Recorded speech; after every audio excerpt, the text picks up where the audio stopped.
Hola a todos y a todas, bienvenidas a una nueva edición del ciclo Conversaciones del área de literatura del Museo Malva. Este ciclo de entrevistas con autores y autoras latinoamericanos, argentinos, tuvo su primera edición en el año 2019 en la biblioteca del museo. Por él pasaron Camila Sosa Villada, Pablo Cachejian, Leila Guerriero, Ariana Harvich, Romina Paula.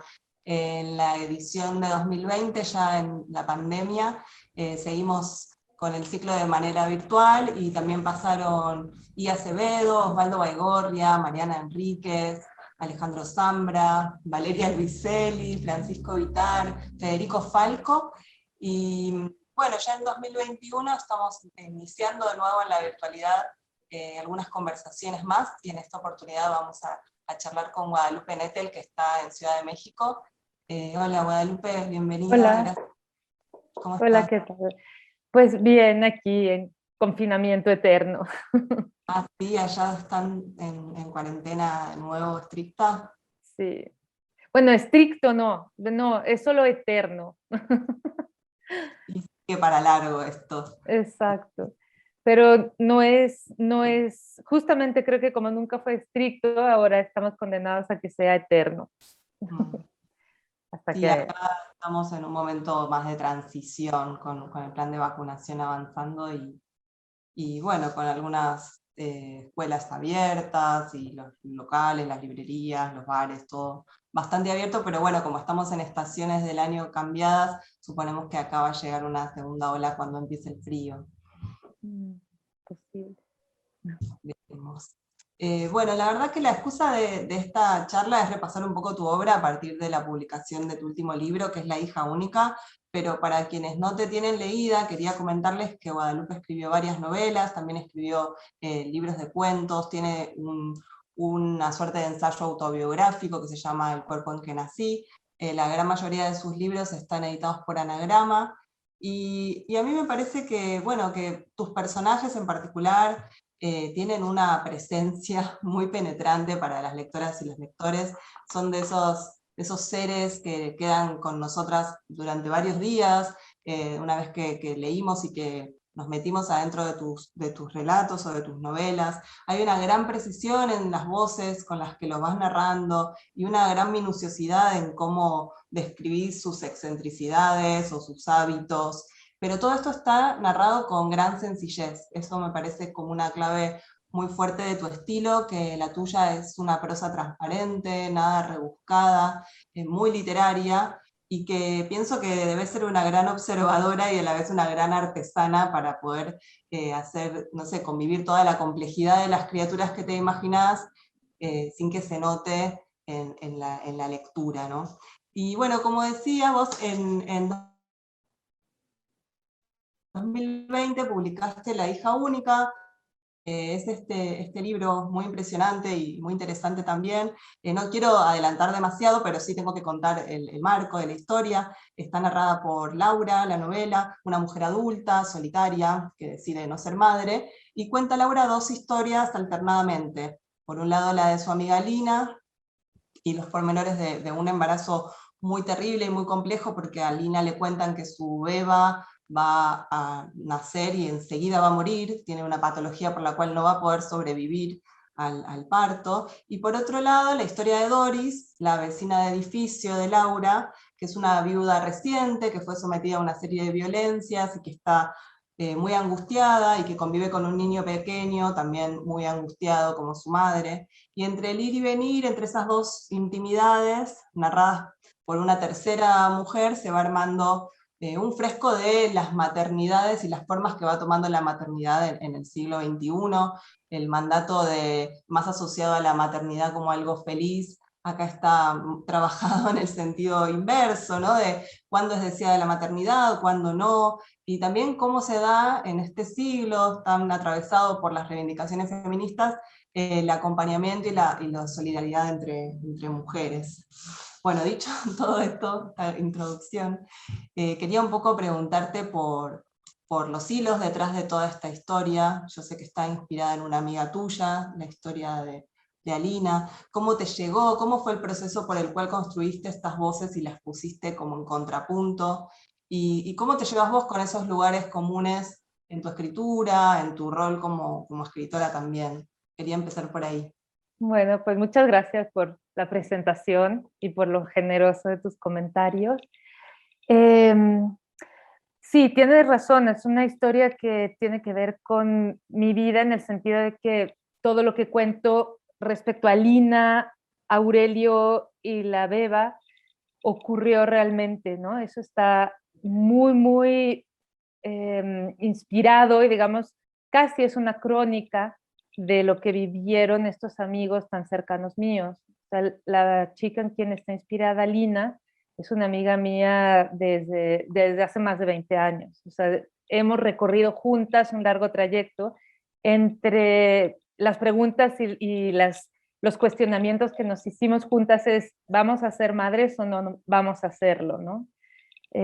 Y eso era hace mucho tiempo, y ella siempre dijo, no, yo no quiero ser madre. Era ella la que decía.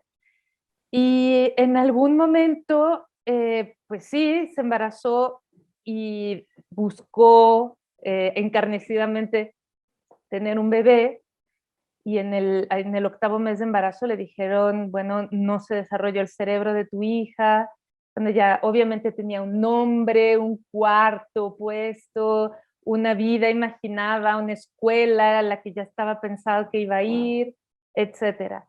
Y fue muy traumático para ella, para mí también, vivir este duelo anticipado, ¿no? Era como no existe ninguna posibilidad de que tu hija sobreviva, métetelo en la cabeza y ve a ver a una tanatóloga para que logres asimilar esto que te está pasando, para que alguien te ayude a, a, a sobrevivir a esta especie de tragedia, ¿no? No es especie de tragedia, esta tragedia. Entonces es lo que hizo, y justamente era con un aplomo y una certeza que a mí me impresionaban, porque a veces uno sabe que hasta los cánceres más horribles tienen remisiones, etcétera. Pues las cosas justo no se dieron exactamente como le dijeron los médicos, ni como le aseguraron que iba a pasar 100% seguro.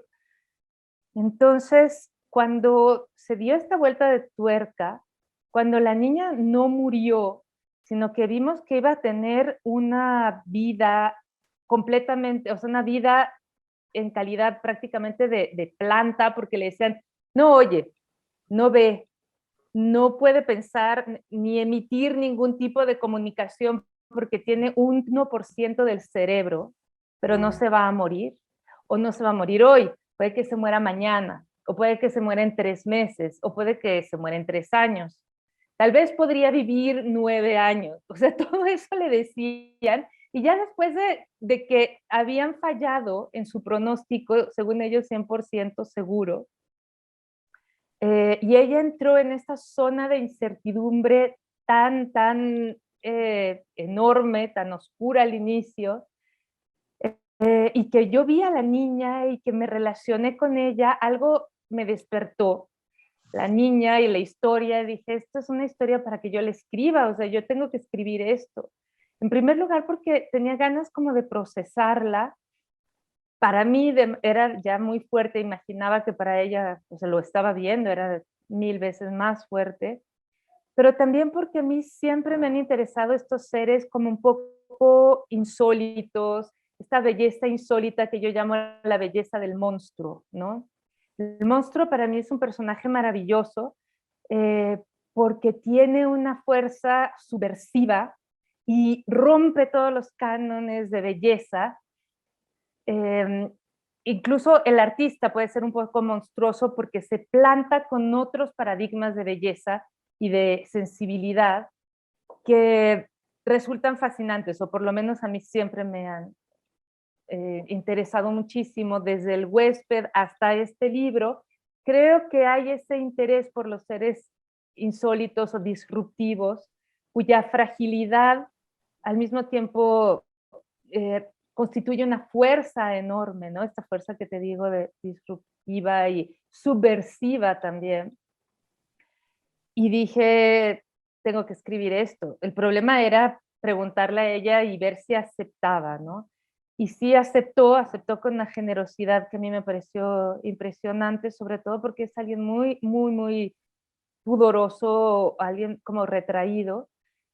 Me dijo, sí, yo estoy contigo y pregúntame lo que quieras. Entonces empezamos a hacer entrevistas, nos juntábamos enfrente de la galería donde trabaja, desayunábamos, yo encendía la grabadora y le decía, cuéntame todo, cuéntame desde que supiste que estabas embarazada, cuéntame desde que todo, ¿no? ¿Qué fuiste sintiendo? ¿Cómo fue? ¿Qué te dijeron los médicos? Etcétera. Y ella me iba contando los detalles.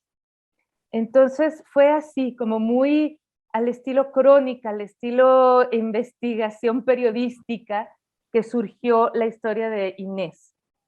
Pero por otro lado, cuando empecé a hacer la transcripción de las entrevistas y a escribir la historia, me daba cuenta de que era muy asfixiante para mí, ya como escritora y como alguien que está muy interesada de entrada en este tipo de historias, resultaba agobiante estar todo el tiempo metida en eso. Pensé también en los lectores y dije, no, es que esto hay que irlo alternando con otra historia, porque si no, todo mundo, incluida yo, nos vamos a asfixiar.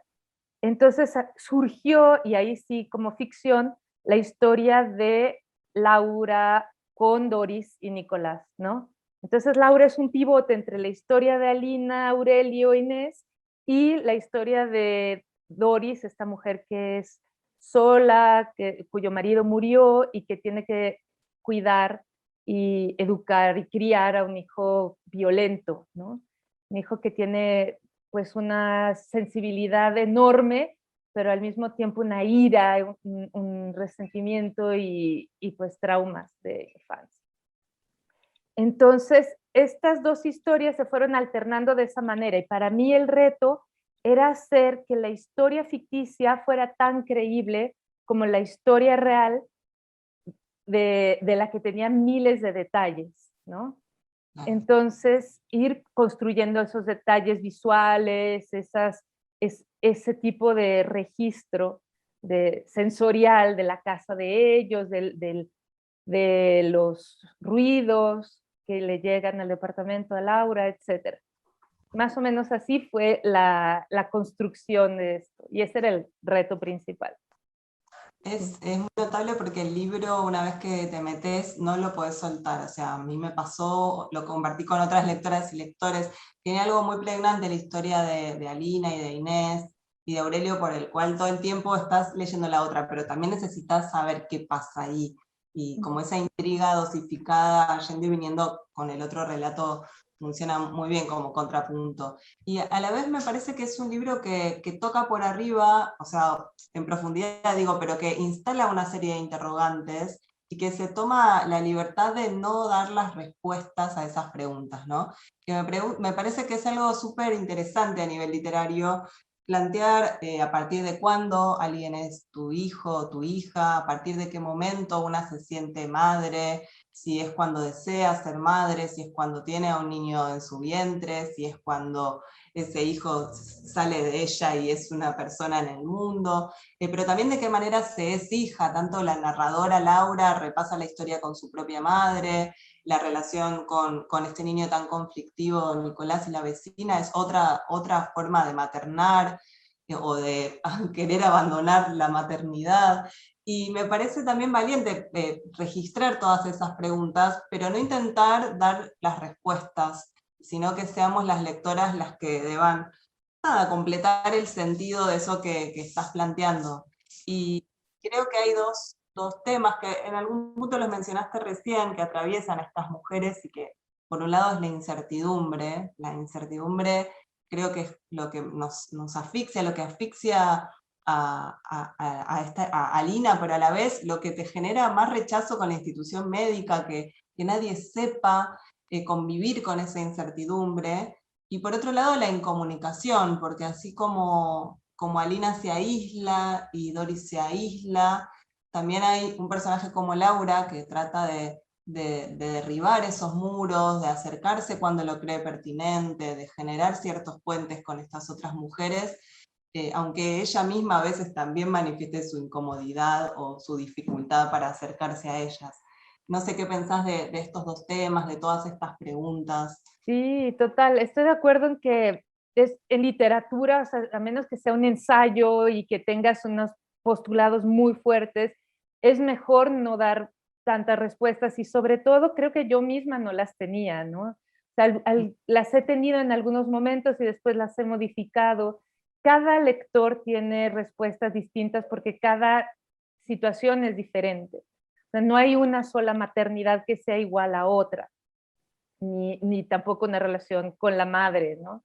Y entonces, pero las preguntas sí son válidas y todas nos las hacemos en algún momento, tarde o temprano. O sea, es necesario que yo viva esto de esta manera. ¿Existen otras formas de enfrentar esta realidad? ¿Cómo se puede enfrentar la maternidad? ¿Solamente es así o puede ser de formas, yo qué sé, colectivas o distintas o alternadas, etcétera? Entonces, la parte de la incertidumbre, creo, es muy interesante porque yo escribí esto justo antes de la pandemia y cuando se publicó, la incertidumbre era el caldo en el que estábamos todas metidas, ¿no? O sea, o todos. Era, era realmente el aire que respiramos, o es, y una especie de realidad que siempre ha estado ahí y que no queremos ver porque siempre buscamos las certezas, la estabilidad, tratamos de construir cosas estables, relaciones, familias, trabajos, etcétera. Nos dimos cuenta de repente, de golpe, como se dio cuenta Lina en ese momento, que en realidad construimos todo eso sobre arenas movedizas y que en realidad todo se puede ir a la mierda en cualquier momento, ¿no? Entonces fue como una lección gigantesca que todos estábamos teniendo y en la que yo había estado pensando mucho, justamente a raíz de lo que le pasó a ella, ¿no? Esta idea de, bueno, no sabemos si va a sobrevivir 2 días y ella poniendo el dedo debajo de la nariz para ver si seguía viva o qué, o si iba a sobrevivir a las convulsiones que tenía en ese momento, etcétera. Me parece que sí es muy importante que tomemos nota de esta experiencia y que nos demos cuenta. Para mí también fue bonito poder intercalar citas budistas, porque el budismo es como la tradición o la filosofía que más que ninguna otra está diciendo no sabemos qué va a pasar mañana, ¿no? No es la única, hay otras tradiciones, también está esta historia del rey Salomón que me encanta, donde está escrito, es como deja una especie de amuleto para momentos de crisis y cuando las siguientes generaciones están en una crisis horrenda dicen, bueno, vamos a ver qué nos dejó el rey Salomón y hay una moneda en la que está escrito, esto pasará. Entonces esto siempre va a pasar, ¿no? Sea lo que sea, lo bueno, lo malo, etcétera. Pero sí es definitivamente uno de los temas principales de la hija única, el tema de la incertidumbre. ¿Y cuál era la otra pregunta No, la o otra era el otro tema? la incomunicación, ¿no? Como esa dificultad a veces de aislarse mucho y de cómo también es otra mujer la que acerca o se vuelve puente para Sí. ayudar a su amiga o a su vecina, o incluso en el libro aparece como un grupo de mujeres que se juntan a reflexionar sobre su condición de mujeres. Digo, ¿no? De qué maneras entre nosotras tratar de zanjar esa incomunicación. Sí, es un tema muy interesante y yo creo que además muy actual porque durante mucho tiempo las mujeres estuvimos muy aisladas. Para empezar, era como una falta absoluta de pudor contar lo mal que nos sentíamos cuando estábamos recién paridas, ¿no? Cuando acababa de nacer un bebé, uno no podía decir cuando se suponía que era el mejor momento de su existencia, cuando estaba plenamente realizada como mujer según la sociedad. La estoy pasando mal, no entiendo nada, no sé cómo me voy a adaptar a esto, hay un cambio tremendo y no sé qué hacer, o sea, mi cuerpo ya no es mío, no sé cómo relacionarme con esto. Y esto se fue destapando cada vez más gracias a la lucha feminista y es un tema que ahora incluso se puso de moda. Pero el aislamiento que vivieron miles de mujeres o millones previo a que esto ocurriera yo lo viví también, lo viví cuando tuve a mis 2 hijos. Soy mamá de uno de 12 y otro de 9. Y fue muy fuerte. Realmente es un tema que aparece en varios de mis relatos. En El matrimonio de los peces rojos está también, porque creo que sí dejó una huella, una impronta vivencial fuertísima. Y que no es necesario, además.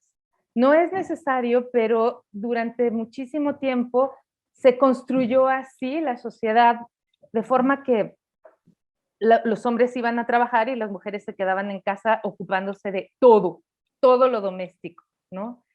Y que si tú te fijas en otras especies, sobre todo mamíferos, te das cuenta de que lo tienen muchísimo mejor montado que nosotras.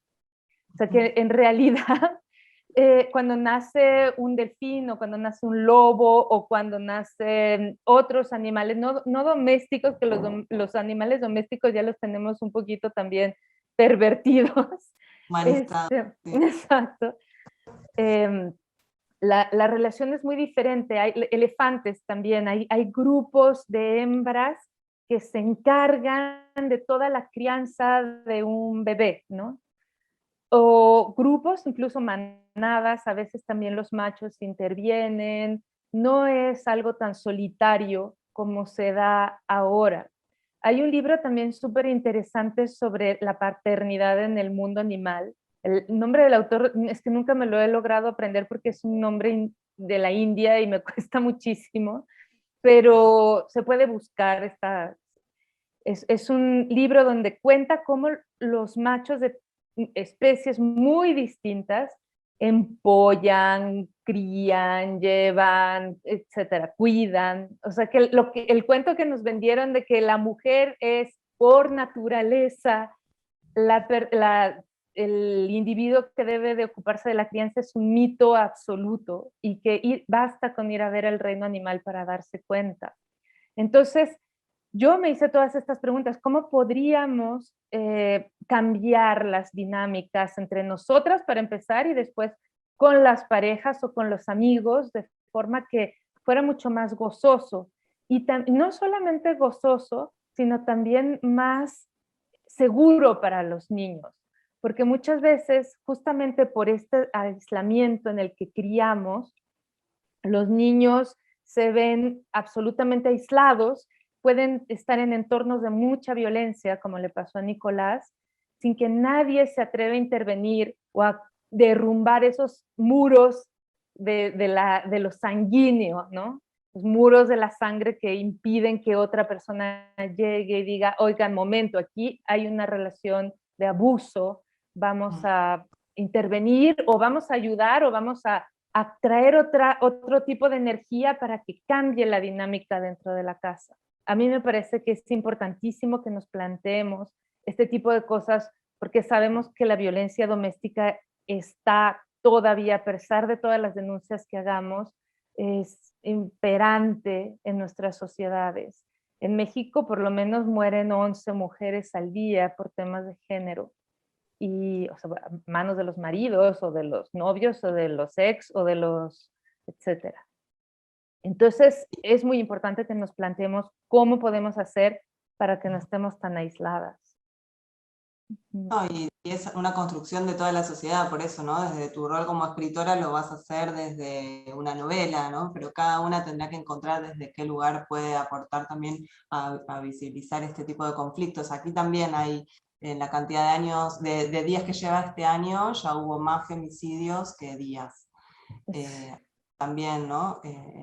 Estamos en el mes de marzo, en el marco del Día Internacional de la Mujer, y hay una serie de reclamos que tienen cada vez que oírse con más contundencia y sobre todo necesitamos respuestas, ¿no? Por parte del Estado, no solo del arte o de la cultura o de los lugares donde las mujeres podemos sentirnos más cerca de otras. Necesitamos, me parece, Exactamente. un poco del Estado que también intervenga, que proteja, que ayude. Pero bueno, volviendo un poco a tu obra y al resto de tus libros, La hija única se consigue aquí en Argentina, se está leyendo muchísimo, me consta.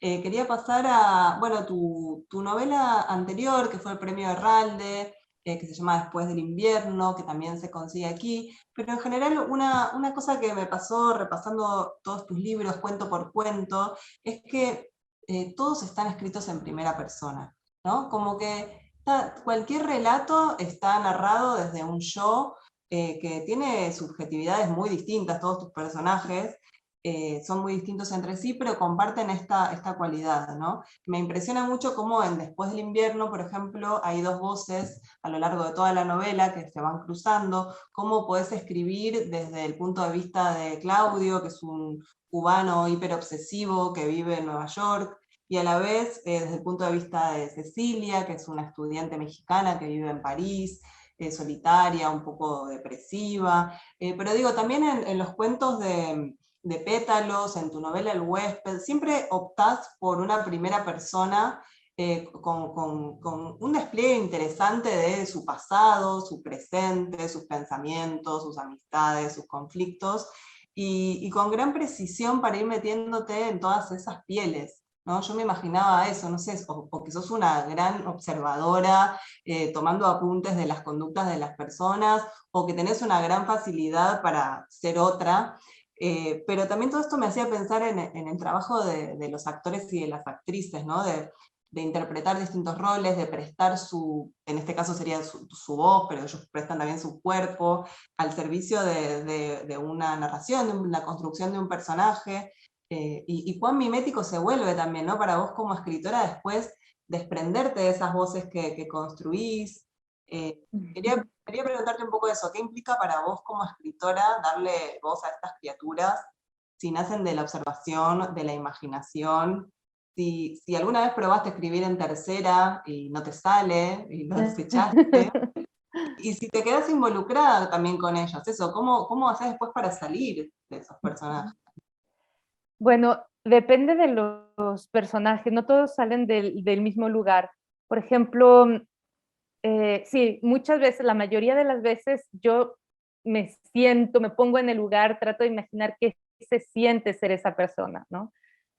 Hay una imagen de los santeros caribeños que les baja el santo, que de repente el espíritu los habita, que me gusta mucho porque siento que es un poco así, o sea, de repente encuentro el tono es realmente ya cuando adquiriste la personalidad de ese personaje se metió en tu cuerpo casi, ¿no?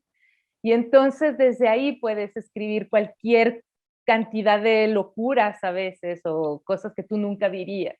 Y eso a mí me divierte muchísimo, como que me aburro de ser yo misma y me gusta estar en otras pieles. Si te fijas, mi primera novela, El huésped, es la historia de un desdoblamiento, de alguien que ya se siente habitado por otro. Entonces yo a veces me siento habitada por estos personajes.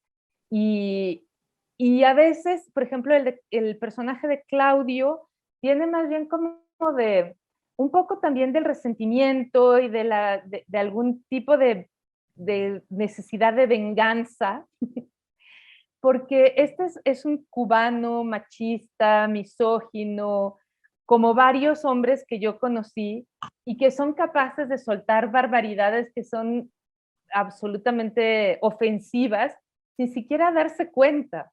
Entonces trataba de ponerme, o sea, el juego para mí era ponerme en los zapatos de un tipo así y ridiculizarme a mí mismo o ridiculizarlos a ellos, pero desde su propio discurso. Entonces, eso era lo que tenía ganas de hacer con él. Y lo hice un buen rato hasta que empecé a preguntarme, pero bueno, ¿de dónde viene este señor?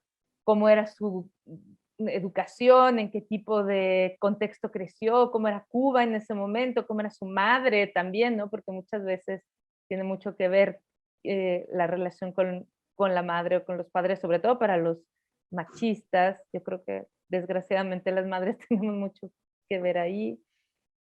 Y, y a partir de ese momento mi relación con ese personaje cambió, ya no solo quería ridiculizarlo, sino también quería entenderlo. quería saber cuáles eran sus puntos más frágiles o sus fortalezas, o cómo podía transformarse en alguien tal vez más sensible, o cómo los golpes de la vida afectarían su arrogancia, ¿no? O sea, hay arrogancias que no siempre sobreviven a los golpes de la vida. Entonces, pero sí hay definitivamente una especie de esquizofrenia que exploto. No, digo, porque incluso eso, podés llegar a la voz de alguien que no te cae bien, ¿no? Y estar, no sé, meses escribiendo desde su punto de vista, eso me parece increíble. Digo, por eso lo comparo con el trabajo de los actores y de las actrices, ¿no? De Sí. mimetizarse a tal punto de dar rienda suelta a eso. Ujú. Muy importante. Y me interesa también hablar de El cuerpo en que nací, que ahora durante un tiempo no se pudo conseguir aquí y ahora está de nuevo disponible en librerías. Es un libro maravilloso, a mí me fascinó. Bueno, por supuesto está en primera persona, pero aquí no estás construyendo otro personaje, o tal vez sí, pero más cerca de vos misma. Es un libro autobiográfico que cuenta tu infancia. Creo que lo más fuerte es la manera tan precisa con la que te autoexaminás. Me hizo acordar en algún punto a Vivian Gornick, una escritora Mm, sí la norteamericana que conozco. también se súper autoexamina, ¿no? Tiene como esa facilidad de ir al hueso, de no dejarse pasar nada a sí misma antes que a los demás. Y El cuerpo en que nací está narrado como si fuera un largo soliloquio de esta voz con su psicoanalista, que acá en Argentina sabemos bastante de eso.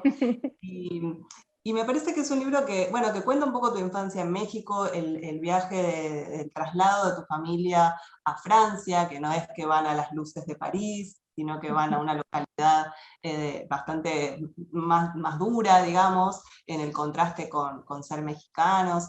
Y luego también es un libro con una gran dosis de crítica sobre cómo fuiste criada en relación a las modas de crianza de los 70, del hipismo, de las escuelas Montessori o Waldorf, habla también de los descubrimientos de la pubertad y del traslado de una lengua a otra.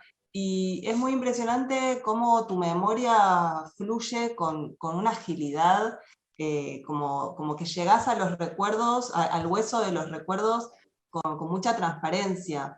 Eso me impresionó en particular, porque me puse a pensar en otras autobiografías que había leído, y acá creo que hay algo, bueno, no sé, Nausgard o Habla Memoria de Vladimir Nabokov o Léxico Familiar de Natalia Ginsburg, ¿no? Que cada uno tiene su propia forma de narrar lo que fue su experiencia, pero acá me parece que vos vas escribiendo y eso te ayuda como a pensar y pensar te ayuda a escribir y creo que un poco el psicoanálisis también ayuda a eso, ¿no? A escucharnos, ir entendiendo nuestra propia historia en nuestras propias palabras, haciendo ese ejercicio de estar conversando con otra persona. Y quería preguntarte eso, si sentiste algún tipo de verdad reveladora al indagar en tu propia vida, si lo viviste como una liberación, o si te dio pudor después de publicado haber dejado tan expuesta tu vida al alcance de otros. Bueno, sí, tienes razón, es un libro, yo diría que 97% autobiográfico, los hechos que cuento ocurrieron, estos personajes existen verdaderamente. Hay una niña que efectivamente se quemó, se autoinmoló en el edificio de enfrente de mi casa. También habla mucho este libro de la época del exilio latinoamericano durante los años 70 en México, que para mí fue una experiencia muy, muy formativa ver llegar pues a todas estas familias que venían desposeídas, habiendo dejado atrás toda su vida, su militancia, sus familias más extendidas, y a veces con huellas muy fuertes, ¿no? De persecución, de tortura, etcétera. Y, y venían de diferentes países, venían de Chile, muchos argentinos había uruguayos, etcétera. Y convivir con todos ellos fue muy enriquecedor para mí. O sea, ya de entrada el español no era uno en ese lugar, ¿no? En ese barrio. Eran muchos distintos dialectos de español con expresiones y acentos diferentes. Y yo creo que para mí eso ya me hizo entender que el español no solamente, porque muchos escritores en México se quejan y protestan de los escritores que a veces utilizamos otra. Hay un debate fuerte sobre si el español tenemos que defender nuestro dialecto nacional o local, etcétera. Y para mí era como totalmente natural apropiarme de otras palabras, ¿no? O sea, en vez de tenis decir zapatillas y en vez de calabaza decir zapallito, zapallo, lo que sea. Y era como algo que en realidad nos correspondía a todos, era colectivo el lenguaje. Entonces, eso es como un paréntesis ahí que quería hacer. Pero después de eso nos tocó a nosotros como familia cambiar de país, desarraigarnos, ir a otra cultura, y en realidad eran muchas culturas, porque como bien dices, no era una Francia homogénea, franco-francesa, como dicen ellos, ¿no? Sino que era un barrio muy mixto, donde había muchos árabes sobre todo, pero también africanos negros y alguno que otro asiático. Entonces, fue de verdad como conocer el exilio yo misma por diferentes razones. Entonces, es un libro en el que hablo de realmente sí, como bien dices, la médula, yo a veces siento que son las costuras de mi persona y también de mi obra, ¿no? Ahí está todo, el outsider físico, esta niña que era yo misma, con un defecto tremendo de visión en un ojo, cómo se adaptó a este doble universo de la ceguera y la visión, el rechazo de los demás por ser distinto, por tener una tara física, que sabemos que en los 80 no era tan políticamente correcto como ahora, había unos chistes impresionantemente fuertes, o sea, que ahora nadie toleraría, ¿no? Sobre todo, todos los rubros, o sea, los años 80 eran mucho más salvajes que estos, y la infancia ya de por sí es un país muy salvaje. Entonces, tenía efectivamente muy frescos estos recuerdos también porque justo cuando escribí este libro, o sea, empecé como un texto de encargo de una revista que me pidieron cuando nació mi primer hijo. Entonces, fue como que todo se cruzó y algo detonó ahí esta especie de liberación de recuerdos quizás encapsulados o bloqueados, y aproveché el momento y empezó a salir, ¿no? Salía y salía en recuerdos. Yo no sabía qué iba a hacer con eso todavía. Había unas partes, como dices, que eran muy íntimas y que yo nunca le había contado a nadie, sobre todo por mandato materno o familiar. Estas cosas no se cuentan, en todas las familias pasa, ¿no? Esto no lo vayas a decir nunca, lo que le pasó a tu tío tal o a tu padre o a yo que sé quién. Y dije, bueno, lo voy a escribir y después veo qué hago, si lo convierto en novela, si digo que es ficción o... Entonces, yo creo que para mí lo más revelador fue poder hablar de eso en primera persona, asumiendo que era mi propia historia, comentar el hecho de que lo estaba diciendo por primera vez y darme cuenta de cómo interpretamos, y como bien dice, reflexionar acerca de todas las interpretaciones que le damos a nuestra historia. En ese sentido, también por eso elegí este personaje que nunca habla, que es la psicoanalista, una psicoanalista más bien lacaniana, porque está así todo el libro. Y, y era porque también es muy extraño, o sea, los lectores casi siempre nos quieren psicoanalizar, ¿no? Cuando escribes una novela que es ficción, como El huésped, todo el mundo trata de ver todo lo que no dijiste de ti mismo, como lo que está en tu inconsciente literario, digamos. Ah, claro, esto lo escribiste porque en realidad crees o sientes o interpretaste. Y yo sabía que el lector me iba a estar psicoanalizando, o sea, que iba a estar interpretando mi historia también. Entonces es un poco esa doctora Zaslavsky, es la doctora o el lector, ¿no? El lector o lectora que iba a estar leyendo. pero que a la vez sirve, ¿no? Como para ir y venir hacia un otro y eso de escribir y pensar y reflexionar al mismo tiempo que se recuerda y que se lo pronuncia. Me encantó el libro, la verdad. Yo no lo había leído cuando salió en su momento y ahora que se puede conseguir me partió la cabeza, me encantó. Ay, Y gracias, qué bueno. quería preguntarte también por el libro este que ya mencionaste, que se llama El matrimonio de los peces rojos. Me gusta que vos tenés, desde tu primer libro, casi todos publicados en Anagrama, incluso premiados, y acá decidiste enviar estos 5 cuentos a otro premio, que es el muy prestigioso también, que es el Premio Internacional de Narrativa Breve de Ribera de Duero, y ganaste también este premio con un jurado en el que estaba Enrique Vilamatas, Marcos Giral Torrente, Samantha Schweblin, Sí. creo que algunas personas más.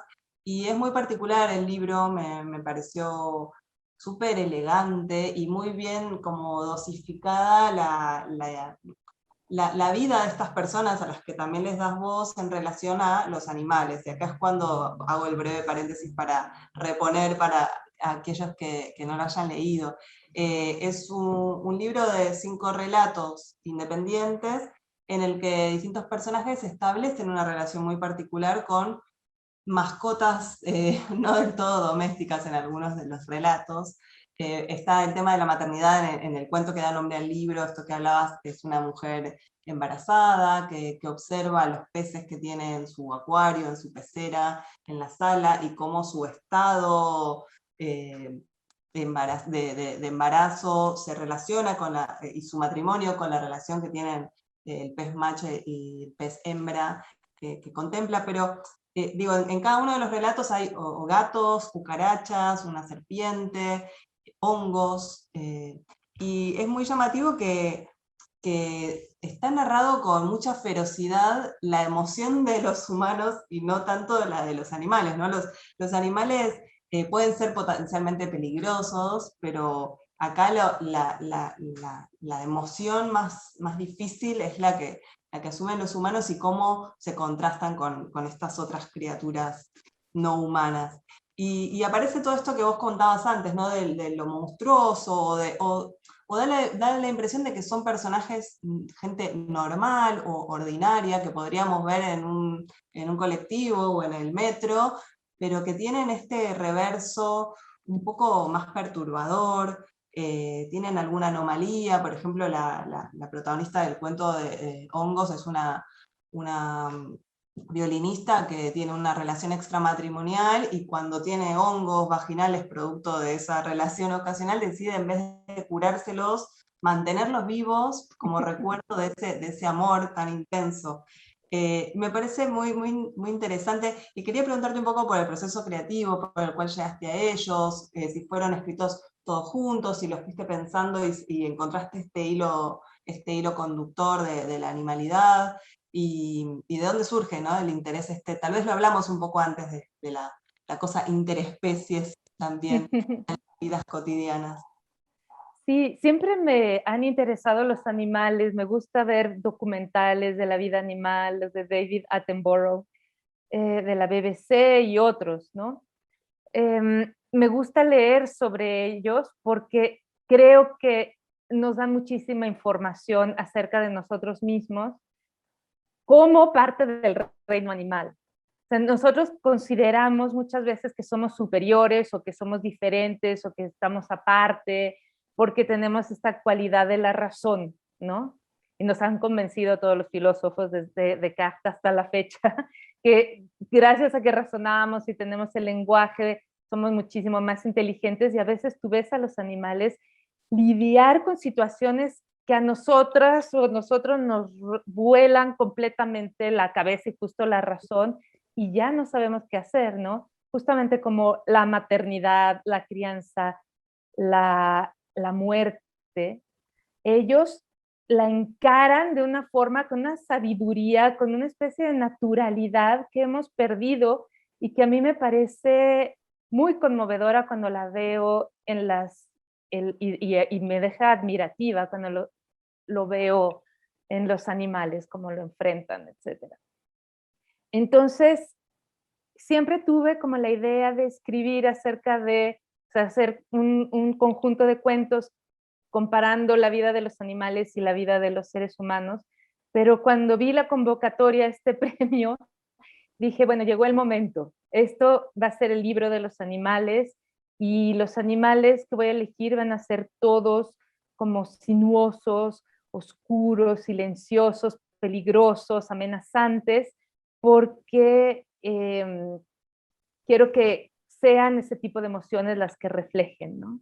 Entonces hay cucarachas, hay una serpiente, hay gatos, que hay gente que los ve así con muchísima sospecha, que a mí me parecen muy luminosos, pero bueno. Y los hongos, efectivamente, que no pertenecen al reino animal, sino que son como outsiders incluso, ¿no? Nadie los acaba de entender del todo. Sabemos que hay cientos de miles de especies, pero no sabemos bien acerca de ellos. Y, y entonces, pero también pueden ser muy, muy inquietantes. O sea, los hongos son de lo más inquietantes que hay.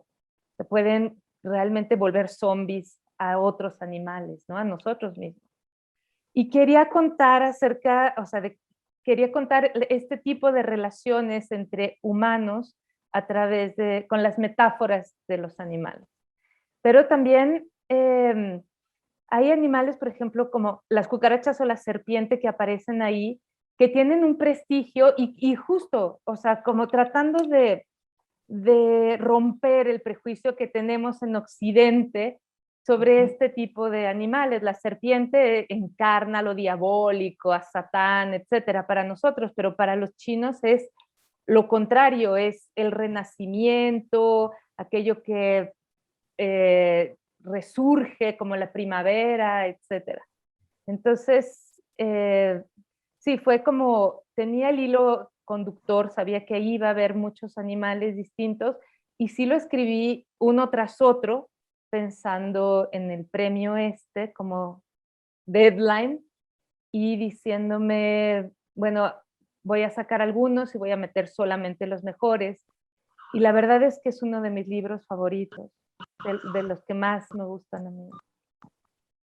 Me da muchísima alegría que ya se pueda encontrar en Argentina, porque durante un tiempo no se encontraba. Sí, no, este es más difícil de conseguir acá. Se ve que pues, de España, pero sí, es maravilloso y es muy elegante, tiene como que comparten cierta elegancia en la prosa, estos cuentos en particular entre sí, y eso, ¿no? Lo que decís de tanto el cuento sobre las cucarachas como el de la serpiente, como eso, como una, no sé, como lo que pensaríamos acá de una cucaracha es hay que aniquilarla, y ahí es como un presagio, en algún punto está insinuado, ¿no? Que esa cucaracha puede querer decir alguna otra cosa, y que entonces la medida que hay que tomar no es el exterminio por vía del veneno, sino alimentándose de ellas, ¿no? Y ahí abriría también todo otro canal de pensamiento paralelo. ¿Qué pasaría si nos comiéramos a ese tipo de insectos? En fin. Bueno, quería pasar también a preguntarte, por esto que contás, por ejemplo, que escribís una serie de cuentos con un deadline en particular, o sea, sos una escritora que tiene gran capacidad de producción, me imagino. ¿Cómo te das cuenta si eso que querés escribir va a ser una novela o va a ser una colección de relatos? ¿Lo tenés muy claro en general en una primera instancia? ¿Sos ordenada para el momento de escritura?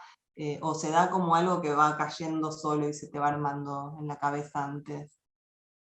Es algo que va cayendo solo y se va armando en mi cabeza, y no todos los momentos de mi vida han sido igual de productivos. Ha habido momentos más productivos que otros, y a veces, por ejemplo, ahora que terminé La hija única y que hoy está la pandemia y que no tengo ni idea de qué viene después, etcétera, volteo hacia atrás y veo todos los libros que he publicado y digo, ¿a qué hora escribí todo eso? ¿De verdad lo hice yo?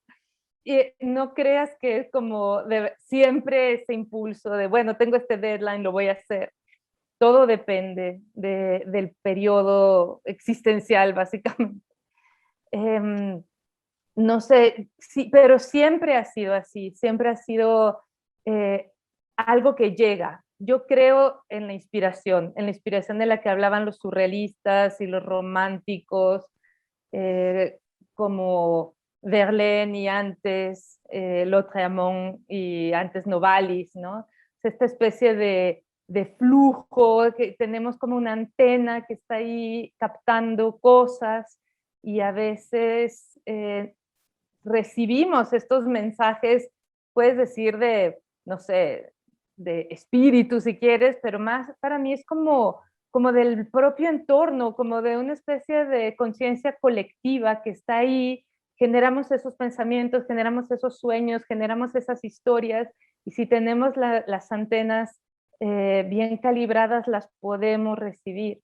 Entonces va por ahí, ¿no? La idea, y a veces pues no estoy nada inspirada, pero cuando sí llegan, trato de apuntarlas, de escribirlas, de creer en ellas. Creo que tienen una vida muy como orgánica también, y que no es que las puedas dejar ahí años y después retomar, porque en mi caso por lo menos tienen como que se marchitan o se pudrieran, ¿no? No sobreviven para siempre, hay que pescarlas y darles forma para que sobrevivan. Claro, como materia viva. Sí. No, y aparte pensaba que vos, además de tu carrera como escritora, que ahora estamos en pandemia, pero que seguramente te obligaba a hacer viajes, entrevistas como estas, asistir a ferias y todo eso, vos además sos, desde 2017, la directora de la revista de la Universidad de México.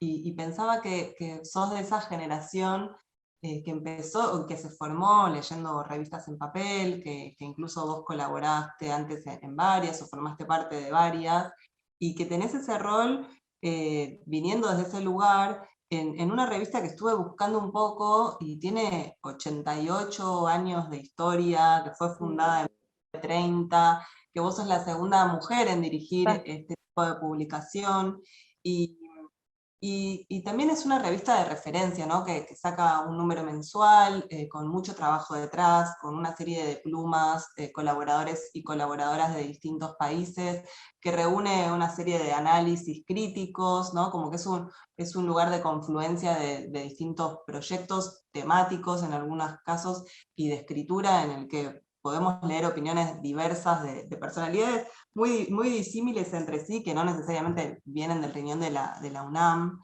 Y, y quería preguntarte un poco eso, por tu rol como directora de una revista hace tantos años, ¿cómo es el día a día de ese trabajo? ¿Qué rescatás de tu experiencia ahí? Porque, bueno, nada, pasa mucho, ¿no? Que a veces los escritores y las escritoras no trabajan solamente de ser escritores, sino que tienen que trabajar de otra cosa, ¿no? Y todos sus días están atravesados por ese trabajo, a veces más que por el momento que le pueden dedicar a su propio proyecto de escritura.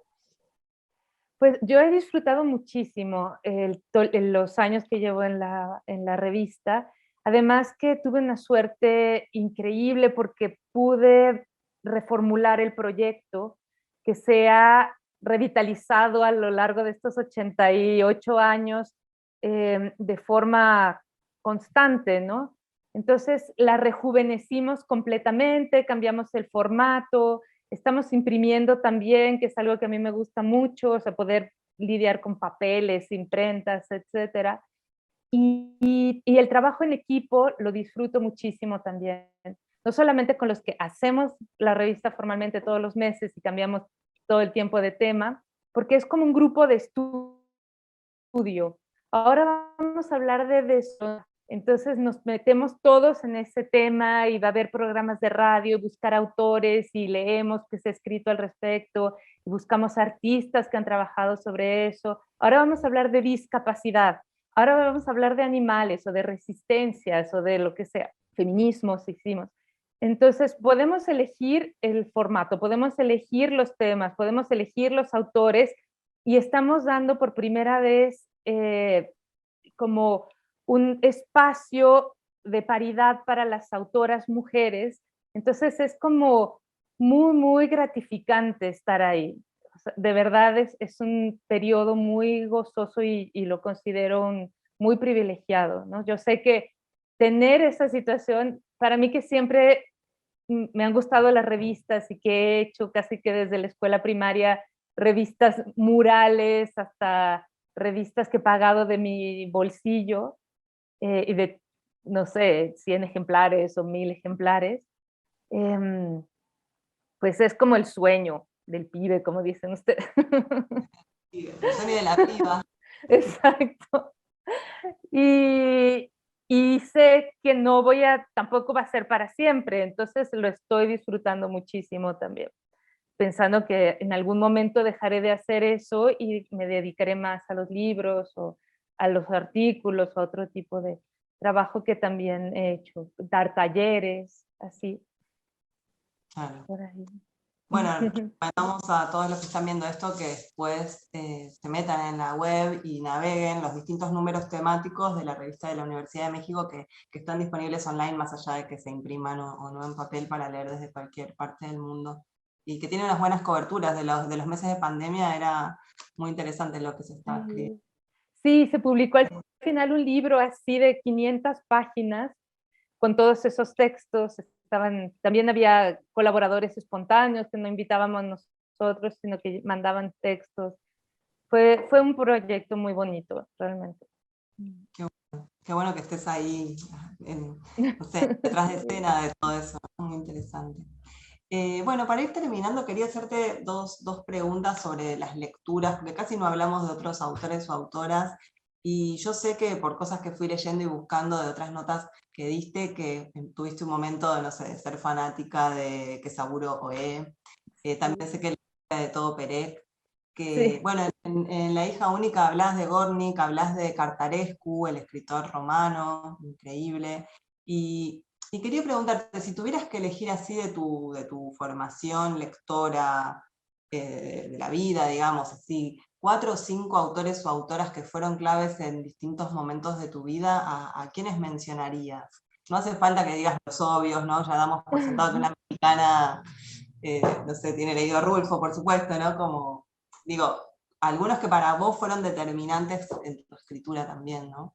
Bueno, siempre me cuesta muchísimo trabajo responder estas preguntas porque después me quedo pensando, no, ¿cómo no mencioné a tal o a cual? Pero voy a intentarlo. O sea, a los 15, 16 fue Charles Baudelaire definitivamente el que cambió mi visión con Las flores del mal.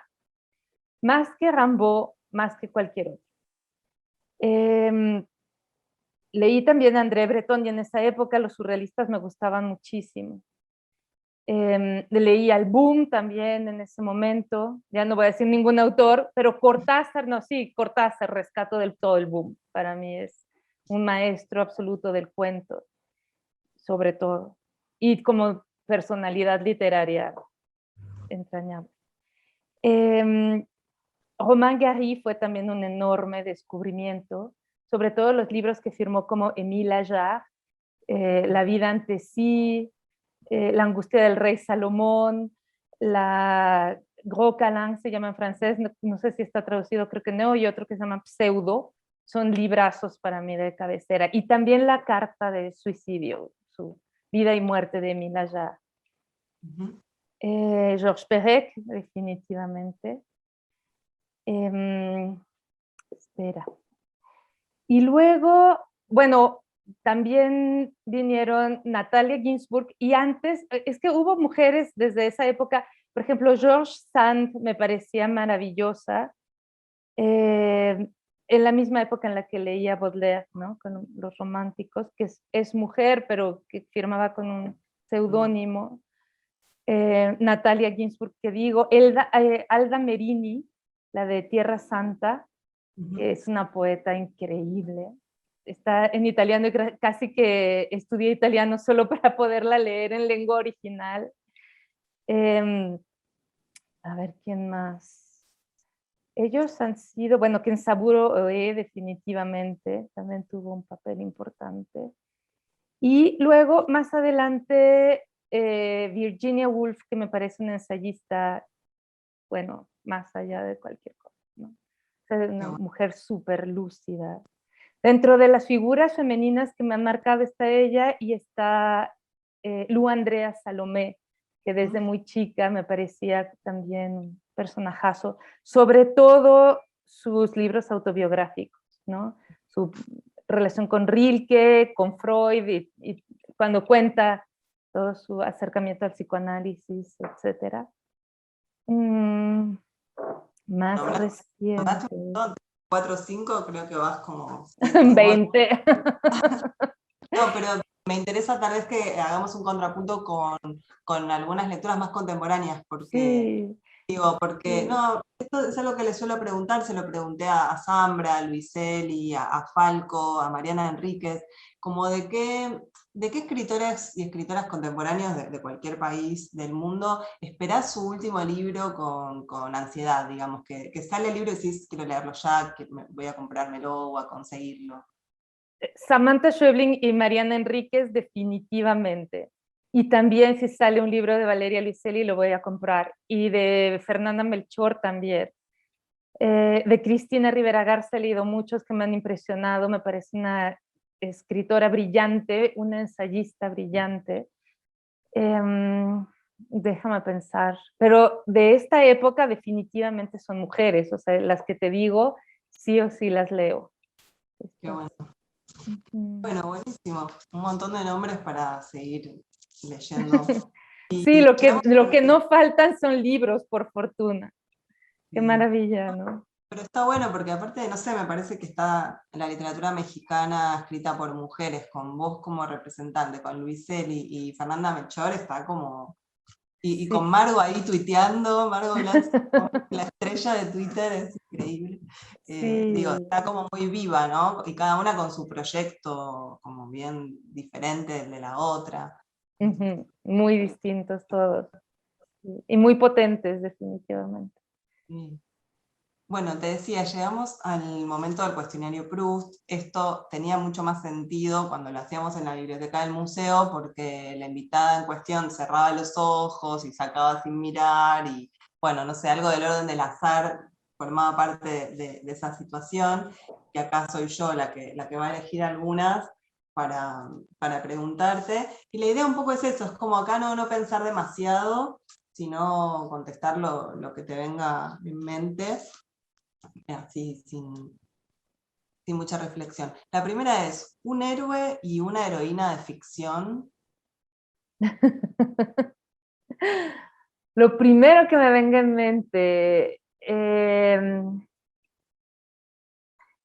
el primer, es que ya no fue lo primero que me vino, Ya pensaste, no me vino nada, viene en blanco.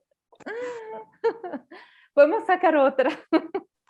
saco otra, ¿eh? Okay. Paso, tiempo en el aire. ¿Cuál es Exacto. el pájaro que más te gusta? Ay, me gustan dos súper diferentes. El albatros me encanta, es uno de mis favoritos, pero también me gustan mucho los cucús, justo después de que descubrí que eran tan hijos de la chingada. El cucú, como el... Ajá, el que va y pone el huevo en el nido de los otros. Ah, qué bien. Bueno, saco otro, mira. ¿Cuáles son tus poetas favoritos? Bueno, ahí ya vamos. Eh, Te decía, me gustan mucho los románticos, me gusta Baudelaire, Rimbaud, Verlaine, etcétera. Mis poetas favoritos son los románticos. Bien. Y Sí, sí, ya, a partir de ahí, bueno, hay otros, pero ellos. ¿sos de leer poesía? ¿Te sigue interpelando la poesía o en menor medida que...? No, sí, me gusta mucho. Ujú, ujú. Bueno, ¿cuál es tu color favorito y por qué? No, ahí sí no tengo. No ¿No? tengo color favorito. A veces Depende depende de del las épocas. año, o una va cambiando. Mi hija, que es pequeñita, cada Exacto. día cambia. Sí, sí, sí. Y los míos también me hacen ese tipo de preguntas. ¿Quién es tu mejor amiga y cuál es tu color favorito? No, Bueno, voy me a sacar gustan una más todos. y con esta terminamos. ¿Cuál es el estado más típico de tu ánimo? El estado alterado de conciencia. No te voy a pedir explicaciones. Bueno, bueno, muchas gracias por esta conversación. Fue un placer para mí conocerte y hacerte estas preguntas. No sé si querés agregar algo más o si ya nos despedimos. No, fue un gusto para mí también, la pasé súper bien y me encantó. Ojalá hubiera quedado escrita. Bueno, alguien puede transcribirla, ¿eh? Bueno, muchas gracias a todos y a todas. La próxima sesión de las conversaciones va a ser con Power Paola, una artista que viene del cómic, que me interesa mucho también su Sí, me mirada. encanta, la he visto, sí, la he leído. Virus tropical. Claro, la autora de Virus Tropical, así que esa la entrevista de abril. Muchas gracias a todos y a todas en el lugar y en el momento en el que nos estén viendo, y sobre todo a vos, Guadalupe, y hasta la próxima. Chau, chau. Gracias a ti. Chao.